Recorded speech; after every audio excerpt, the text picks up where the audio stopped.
Modern history में कई ऐसे लीडर गुजरे हैं जिन्हों अपनों ने या फिर आलमी ताकतों ने अपने मफादात की खातिर मरवा डाला।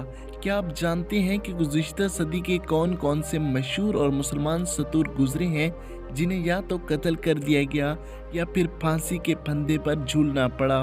फैसल बिन अब्दुल अजीज़ आले सऊद मुसलमानों की अकीदतों के महवर, इस्लामी मुल्क सऊदी अरब के बानी अब्दुल अजीज़ सऊद के साहिबजादे शाह फैसल नवंबर 1964 में बादशाह बने।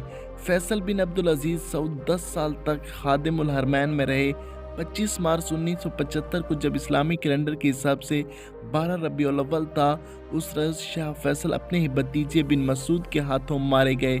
याद रहे कि फैसल बिन मसाइद एक वफ्द में शामिल थे।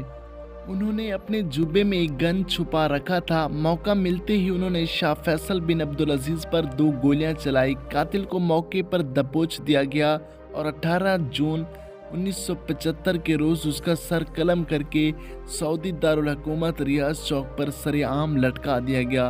दोस्तों, आपको इल्म में होना चाहिए कि इस्लामाबाद की फैसल मस्जिद और पाकिस्तान की टेक्सटाइल फैसलाबाद नाम शाह फैसल बिन अब्दुल अजीज़ के नाम मंसूब